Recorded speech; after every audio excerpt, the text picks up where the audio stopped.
bonne sa paire. Elle est bonne sa paire, nouvel épisode, bienvenue tout le monde, où vous soyez les amis, ça fait plaisir d'être avec vous comme tous les jeudis, 18h sur la chaîne YouTube de Move pour parler de souliers de sport. Un dossier chaud aujourd'hui, avant ça on va évidemment représenter l'équipe. Mylène, de Son of Sneakers, ça va Mylène ? Ça va. En forme, c'est chouette aujourd'hui ou pas ? Ouais, c'est super chouette. Ok. Thomas, qui nous rejoint une fois de plus. Bonjour à vous. Bonjour à vous, mon cher Thomas. Thomas de Bleu de Paname, la marque dont tu es le cofondateur. Tout à fait. Voilà, grand collectionneur de sneakers, on le rappelle une fois de plus. Tu étais avec nous il y a 2 semaines maintenant pour un autre dossier chaud sur l'année 90 que je vous invite à aller mater si c'est pas déjà fait. Et puis on a notre Sega national avec nous sur la droite. Là, je vous le dis, là aujourd'hui avec le dossier du jour, c'est terrible, il va y en avoir. À gogo. À gogo, le dossier du jour. Eh ben on en parle maintenant, c'est le dossier chaud. Le dossier chaud. Le dossier chaud. Consacré à la haute couture et aux sneakers. Les liaisons dangereuses, c'est comme ça qu'on a appelé ce dossier. Ouais, le sujet revient régulièrement dans le débat. On en avait parlé il n'y a pas longtemps quand Jordan et Dior ont annoncé leur collaboration, des prix incroyables, une collab, on le rappelle, qui est réservée même uniquement aux clients, aux meilleurs clients Dior. Clients qui ont dépensé, je crois, 20 ou 30 000 dans l'année. 20 000 $. Chez Dior, voilà, une paire qui est annoncée à plus de 1000 euros, je crois. Ah oui, il me semble aussi. Voilà. J'ai pas toutes les infos sur le retail. Je crois que c'est ça à peu près, ouais. C'est ça à peu près 1000 €. Après la paire, on va rendre à César ce qu'il y a à rendre à César. C'est qu'au moins il y avait du taf là-dessus, mais bon. Après, c'était pas pour nous quoi. Non. C'est vraiment une sortie exclusive pour ceux qui avaient les moyens de se la payer. L'occasion en tout cas de faire le point sur ces relations entre deux mondes qui à la base étaient pas forcément voués à se rencontrer. Sur les mêmes valeurs surtout. Ouais, en plus, le sport donc et la mode haut de gamme ou même la haute couture. Tiens, on va repartir au tout début de l'histoire. De quand date a priori selon vous les premiers rapprochements entre ces deux mondes-là ? Moi et je pense qu'on va être d'accord. Pour moi, on est dans les années 80. C'est ça. Il y a un mec à Harlem qui s'appelle Dapper Dan. Et pour moi, c'est lui vraiment qui a enclenché le truc. Dapper Dan, donc en fait... raconte l'histoire parce que c'est marrant. Pour ceux qui ne savent pas, donc Dapper Dan, c'était un mec... un tailleur, tisseur, un mec qui refaisait les sapes dans le quartier de Harlem. Et son grand jeu à Dapper Dan, c'était de récupérer des gros logotypés. Donc c'était Louis Vuitton, c'était Gucci. De faire des détournements. De faire des détournements et de pimper les rappeurs avec ça. Et donc tu voyais des LL Cool J avec des sapes de ouf, des Salt-N-Pepa avec des sapes de ouf. Tu vois, et c'était vraiment... En plus, vraiment, au début des années 80, c'était le seul à faire ça. C'était pas des fakes, c'était vraiment, il reprenait le vrai logo et il les détournait. Et ça lui a causé des problèmes, évidemment. Donc, dans un premier temps, poursuivi pour contrefaçon, etc. Avant son retour en grâce, il y a quelques années, auprès de Gucci, qui a décidé de faire une collection auprès de lui. Mais donc, c'est de là, pour moi, que commencent les rapprochements. Les premiers, c'est même plus de rapprochements, là, c'est des contacts intenses entre le luxe et le streetwear. Là, tu nous as parlé du coup des premières collabs non consentantes, les premières vraies collabs et vrais rapprochements. Du coup, c'est plus la mode, j'imagine, qui est venue, puisque la street, elle était prête, elle était ok. Ouais, la street était prête. À 80, t'as raison, il se renifle en fait. Le luxe qui est lié au luxe italien est assez proche du sport, parce que les sports à la mode dans les années 80, c'est quand même le tennis. C'est le golf, c'est la course à pied, et le tennis c'est assez bourgeois quand même comme approche, donc l'audience est assez bourgeoise, c'est pour ça qu'il y a des équipementiers comme Fred Perry ou Lacoste, donc du coup c'est un univers, un écrin qui leur plaît bien encore. Gucci fera beaucoup de paires de sneakers dès 84 qui seront des bases et des modèles qui sont référents encore même maintenant et qui eux-mêmes rééditent actuellement. Et pourtant, il n'y avait pas de collaboration. Mais c'est des paires qui ont été portées par Jay-Z quand ils ont été gamins, ou par l'école Crush Brothers, des trucs comme ça. C'est vraiment des paires qui ont été mythiques pour eux. C'est pour ça qu'après, l'impact de Dapper Dan, à partir de 88-89, c'est juste le résultat de 4-5 années où il y a déjà des paires qui sont portées en rue et que c'est des paires qui coûtent très très cher, que tu trouves à Macy's, que tu vas trouver sur la 5e avenue, que tu ne trouves pas partout justement. Et il y a déjà ce phénomène de rareté. Et en fait, la Gucci tennis du pauvre, ça va être un peu la Air Force One, qui elle aussi va être popularisée. Il faut remonter un petit peu dans le temps plus dans les années 90, là, ils se retrouvent à nouveau. La street et le luxe et les créateurs se reparlent, ils se reniflent un petit peu plus. Et il y a des ponts qui sont faits. On va prendre même une école un peu nationale. Je pense que vous connaissez peut-être Xulibet en tant que designer français. Pour ceux, Moi, je connais pas. Vous ne connaissez pas. Xulibet, c'est quelqu'un qui a eu, qui est toujours d'actualité, qui a eu une belle heure de gloire dans les années 90, qui a eu l'Andam, qui a eu pas mal de prix et qui, dès 95, a déjà fait une collaboration avec Puma. Donc, il y avait déjà un côté créateur. Puma et Adidas étaient déjà un peu en avance par rapport aux autres marques. Ils étaient déjà à l'affût de ce qui se passait quand même chez les créateurs et les designers. Mais là où ça va vraiment exploser, je pense, en termes de première collaboration, c'est plus fin 90, début 2000, à partir du moment où les Japonais rentrent vraiment dans l'écriture avec les équipementiers sportifs. Donc je vais penser à Junya Watanabe, dès 99, qui fait une Haven de chez Nike. Tout ça, personne ne le sait, il n'y avait pas Internet à l'époque, mais globalement, il y avait déjà des collaborations avec Comme des Garçons, dès la fin des années 90, via Junya Watanabe. Et ensuite, vous avez Y3, qui arrivera à partir de 2001. Et là, Yoshi Yamamoto, là par contre, c'est une vraie gamme qui est faite chez Adidas, où là, ils sortent vraiment du côté sportif et qui veulent aller vers quelque chose de beaucoup plus luxueux, avec des matériaux nobles, des inserts de Swarovski, du cuir d'agneau trempé. Enfin, vraiment, on est sur des choses qui sont beaucoup plus qualitatives, avec des fabrications italiennes, des baskets qui coûtent déjà 1 500 € dès le début des années 2000.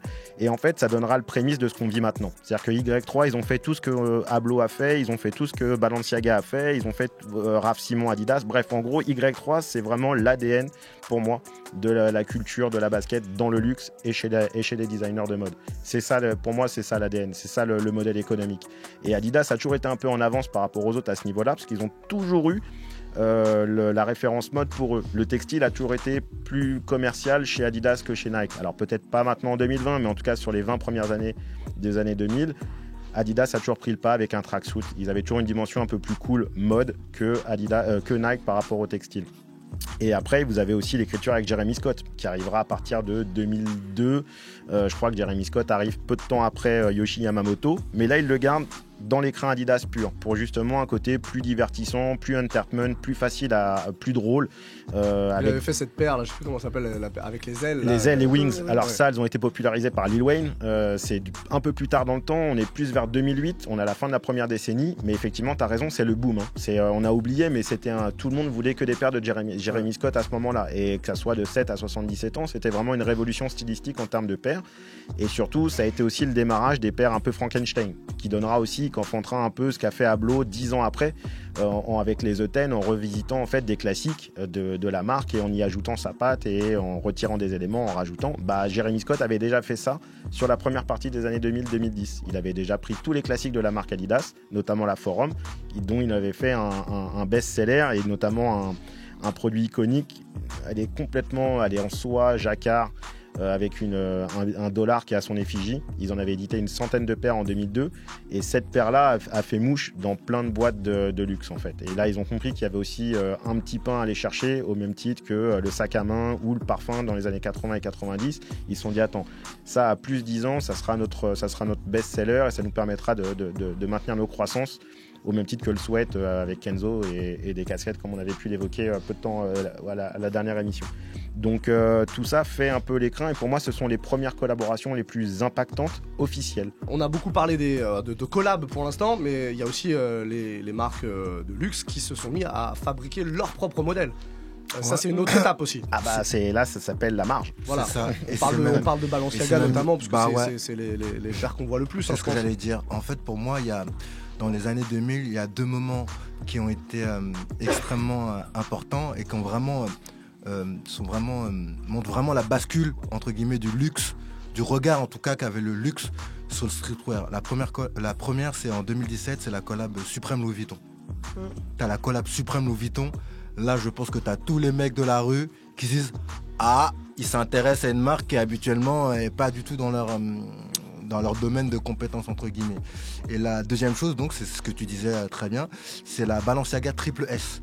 Parce que la Balenciaga Triple S, alors on peut avoir l'avis qu'on veut là-dessus, mais c'est l'une des premières paires que les mecs de la rue se sont dit je vais l'acheter, et les mecs qui sont plus orientés luxe se sont dit aussi je vais l'acheter.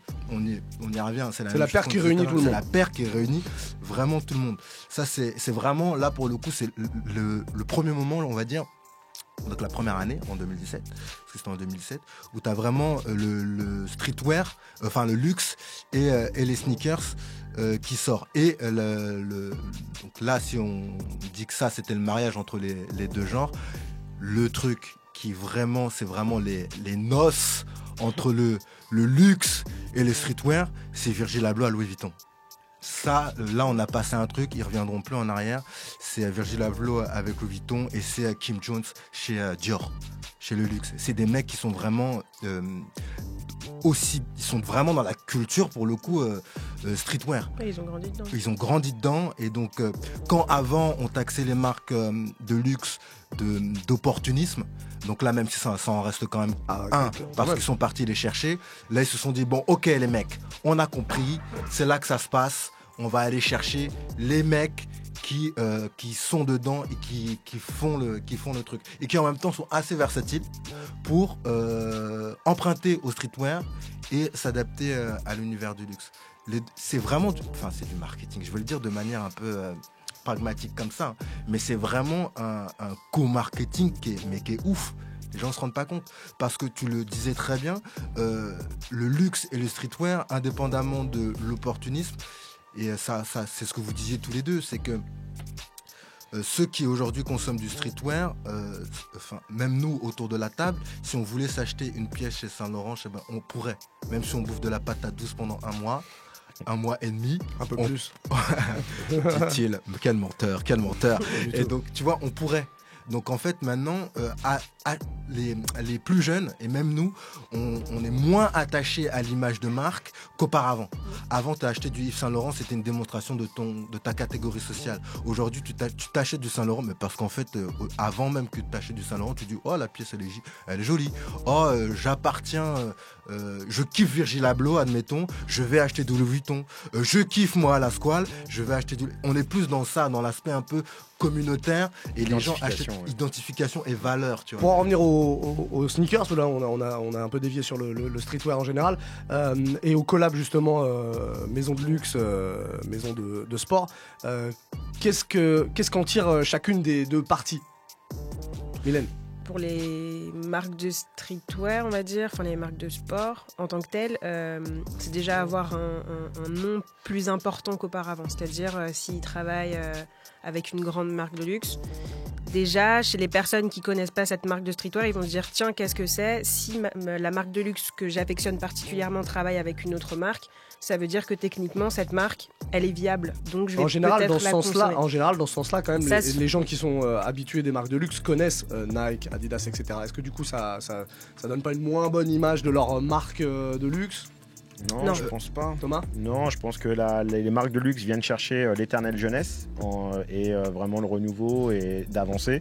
Et en même temps, les marques de sport, ça leur permet de s'asseoir et d'avoir une légitimité, d'être une marque aussi mature qui se permettent de pouvoir collaborer avec des grands, avec qui ont un savoir-faire. Donc c'est deux savoir-faire qui se rencontrent, un de la performance et du sport, et l'autre du luxe et de la couture. Alors souvent ils vont pas aussi loin, mais globalement dans les métaphores c'est un petit peu ce qui est mis en avant, c'est-à-dire que on est des meilleurs de best of both worlds, donc en gros c'est l'association La Belle et la Bête, c'est un petit peu ça, et donc du coup ça renvoie sur une histoire forte qui interroge, en tout cas, on aime ou on n'aime pas, mais ça fait parler, donc du coup ça fait le buzz, ça fait le marketing, ça fait les ventes. Oui, ça permet surtout en fait d'aller chercher des nouveaux... C'est précisément ça, c'est un échange de savoir-faire, c'est du troc, c'est un échange de savoir-faire. La question c'est qui crée la tendance? Je parle, est-ce que c'est les marques de luxe qui créent les tendances en termes de design, etc., ou est-ce que c'est plus les marques de sport? Non, c'est vraiment les deux, parce que en fait c'est un mélange de tout ça, parce que les marques s'inspirent de la rue pour faire des moodboards, pour faire des je sais pas quoi, pour créer des vêtements. Les mecs qui sont dans les sneakers regardent les moodboards que font les maisons de luxe, tu vois qu'on regarde. Mais si on prend un exemple, il prend un exemple très concret, la collab Dior Jordan. On est bien d'accord que c'est beaucoup plus Nike que Dior apporte le nom, mais en termes de design, en termes de... c'est plus du marketing là. C'est du marketing, c'est une récupération et c'est de l'éternelle jeunesse. Et effectivement, c'est comme les marques qui vont faire du survêtement, des marques de luxe qui font du survêtement à l'heure actuelle. C'était quand même un univers très sport et c'était jugé étant prolo de quartier, de rue, de gens qui sont inintéressants pour le domaine du luxe. Et là maintenant, c'est le total flip. Ils vont chercher les éléments les plus simples et les plus basiques, dans le sportswear, ils en font une pièce d'orfèvre. C'est-à-dire que du coup, le jogging qui coûtait 100 balles, maintenant il va coûter 1500. Alors que c'est quand même un produit qui est un produit d'appel, qui est un produit facile. Je pense que les marques de luxe ont compris qu'elles avaient tout intérêt à aller vers un public plus jeune, diluer un peu leur discours, mais ça amène toujours l'irrévérence. Tu as toujours l'irrévérence de la mode qui est présente. Le fait de mettre un survêtement qui coûte 1500 balles, est-ce bien, est-ce mal? Mais après, tout le monde n'est pas capable de se l'offrir non plus. In fine, c'est plus les... Enfin, moi, je le vois dans certains sons, par exemple, comment il s'appelle Future, je crois. Je crois que c'est lui qui dit ça dans un de ses sons. L-O-V-E on my right leg, that's Gucci. Ouais, j'ai un super accent. Ouais, non, c'est pas mal. Ah, yes. C'est pas mal. Bilingue. Wall Street English. C'est pas mal du tout. Ah mais bref, et du coup il dit ça et le type porte un survêt Gucci quoi, enfin je veux dire, et il en parle dans ses sons, donc du coup techniquement tout le monde ne peut pas se permettre d'acheter un jogging à 1500 balles. En revanche, l'objectif c'est aussi que la marque elle soit vue et qu'on en parle et que du coup on consomme cette marque là, quand bien même on va pas s'acheter ce jogging-là, on s'achètera autre chose. Okay. Donc d'un côté comme de l'autre, c'est un échange, comme disait tout le monde un peu. On a bien compris alors qui gagnait quoi. En fait, juste... les vases communicants, excuse-moi, je t'ai coupé. Les vases communicants s'inversent, c'est-à-dire que dans le domaine du sportswear, c'est le luxe qui a pris le pas sur le sport, mais en revanche dans les sneakers, c'est le luxe qui a donné en fait une écriture que la mode les équipementiers n'avaient pas. Donc en fait maintenant les équipementiers suivent un petit peu l'écriture de Vuitton en chaussures, parce qu'ils ont pris un peu le devant, parce qu'ils ont réussi à amener la basket créateur, ils ont réussi à amener la basket mode avec un certain prix, et ça toutes les marques de sport courent après ça parce que ça va leur permettre de vendre des baskets beaucoup plus chères. La Fear of God en est un exemple, 350 € la Fear of God. Toutes les collabs qui sont faites avec des créateurs, c'est dans ce sens-là. Donc en fait, ils s'entraident. C'est-à-dire que l'un, ça lui permet d'avoir des prix de marge plus petits sur des produits plus faciles à produire, notamment le survêtement pour le luxe, et ils garderont leur marge parce qu'ils ont l'image de marque. Et en même temps, les baskets qui sont les Air Force One, la Cortez, qui sont des baskets de prolo populaires de la rue, qui sont portés que par des jeunes et des générations de jeunes, ça leur permet eux d'aller récupérer, d'aller vendre et d'élever un peu le débat, de dire regardez, vous avez vu, on est sympa, on peut s'adapter à vous. Alors sur ce genre de collab, tout ça, quel est votre avis à vous en tant qu'individu? Est-ce que ça pervertit justement la culture sneaker? Est-ce que c'est malsain? Moi je suis partagé dans le sens où dans le game du sneaker, c'est dans le streetwear au sens large, on s'est quand même toujours intéressé, on a toujours regardé ce qui se passait dans le luxe.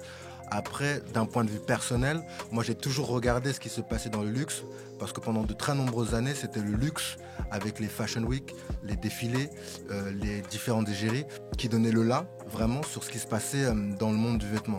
Sauf que c'est plus vrai aujourd'hui.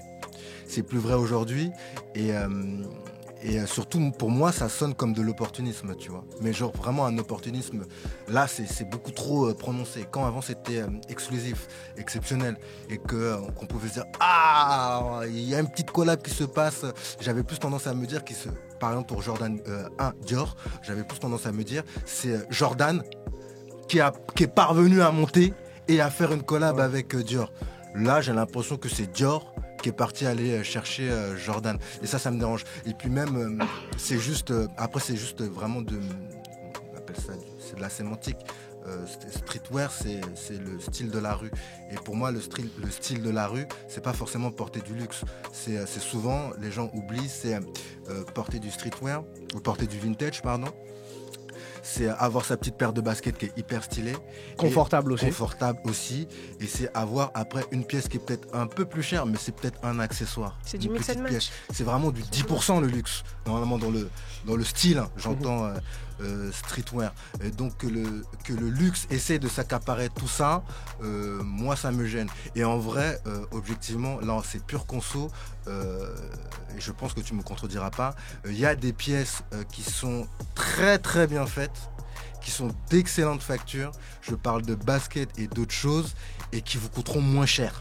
Arrêtez d'être bête et de vouloir impérativement avoir l'item luxe, parce qu'en vrai c'est souvent fait dans les mêmes usines de production. C'est juste que vous n'avez pas le tampon et que vous pensez que c'est différent. Voilà. Thomas ? Ouais, je suis d'accord avec lui. Ces gars, t'as bien résumé. Je pense qu'effectivement, ils vont un peu trop loin. Je pense qu'ils s'accaparent quelque chose qu'ils ont toujours rejeté, qu'ils ont toujours jugé. C'est ça surtout qui m'énerve, c'est que c'est une audience qui a toujours jugé l'autre audience avec un esprit un peu supérieur. Et j'oublie pas en fait, parce qu'il faut pas oublier les années 90, les débuts des années 2000, où effectivement la mode avait tendance à dire oulala, l'univers des sports, les sports d'équipe, tout ça, c'est pas trop nos valeurs. Nous, on est autre chose, on est plus dans on se mélange pas, c'est plus une caste, on est dans l'individualisme. Hein. Moi, ce qui me plaît quand le luxe s'intéresse au sport, c'est quand ça devient exclusif et intouchable, et limite que ça reste des histoires et des légendes. Quand tu prends le cas de la Reebok Fury en 2000 avec Chanel, Reebok a fait une collaboration avec Chanel début 2000. Et ça n'avait que défilé sur le catwalk. Ça n'avait pas du tout eu d'impact commercial. Et donc du coup, ça devient une chaussure bijou, mais un saint graal. Et elle a tout un intérêt parce que justement, elle symbolise quelque chose. C'est un peu jeux interdits. C'est-à-dire qu'en fait, elle n'a pas été produite, mais c'est les deux univers à ce moment-là qui n'osent pas se regarder. Et puis d'un coup, ils se touchent. Et là, waouh, il y a une électricité. C'est le coup de foudre et tout. Ils savent pas ce qui se passe. Ils sont tout en émoi et ils disent oh là là, on a mis le doigt sur quelque chose. Bon, on se reparle un peu plus tard. Mais je trouve que ça, tu vois, c'était beau parce que la paire était déjà été très réussie. Elle ressemble un peu d'ailleurs à la Dior en termes de rapport de coloris, la Dior Jordan. On est sur quelque chose d'assez posé, des dégradés de blanc et de gris. Et c'est pas un hasard si c'est encore ces codes qui sont utilisés sur la Dior. Pour moi, c'est bien quand ça reste exclusif et limité. Voilà. Et que c'est limité dans le temps et pas une cash machine. Pour parler de la tendance, est-ce que c'est une tendance, tiens Mylène, une tendance qui est selon toi durable? Est-ce que ça va encore s'amplifier ou au contraire on va attaquer la pente descendante là? Je pense que ça va doucement commencer. Après, certains n'étaient pas d'accord avec moi quand je l'ai dit précédemment. Je pense que c'est voie à mourir ce genre de collaboration, dans le sens où pas mourir, plus personne ne travaillera les uns avec les autres, mais c'est que du coup on va plus évoluer vers quelque chose de plus. Enfin, je pense que déjà le streetwear aussi commence à s'adapter au luxe et commence doucement à faire, je sais pas, des comment on dit? Des smokings, enfin j'abuse un peu, mais ouais, des smokings, des chinos, enfin alors que de base c'est pas du tout adapté à des marques de streetwear. Et doucement ça commence à se tourner un petit peu vers quelque chose de plus luxueux, même si voilà ça n'a rien à voir vraiment.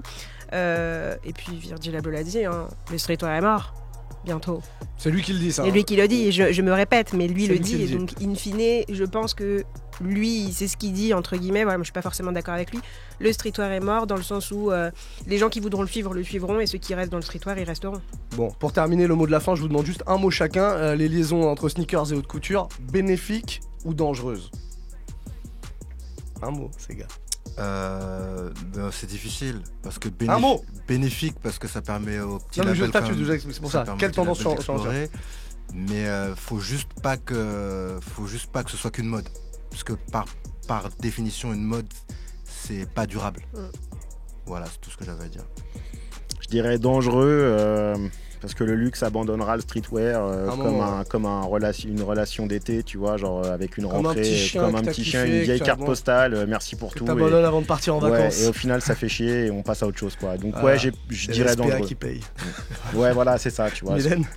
Ouais, c'est dangereux aussi parce que du coup, les marques de luxe essayent d'apprivoiser une mode qui n'est pas la leur, et du coup, in fine, c'est dangereux pour eux et aussi dangereux pour le streetwear parce qu'une fois que les marques de luxe voudront plus travailler avec elles, bah qu'est-ce qu'elles feront ces marques-là? On est là, on bouge pas. Non, mais nous on bougera pas, mais derrière ceux qui consommaient, qu'est-ce qu'ils feront, tu vois? Très bien. Et ben ce sera le mot de la fin. Merci d'avoir participé à ce dossier chaud sur les relations, les liaisons dangereuses entre les marques de luxe et le streetwear. On se retrouve la semaine prochaine, carrément. 18h. Ouais, totalement, pour un nouveau Elle est bonne sa paire. Chouette. L'émission du soulier de sport. Merci.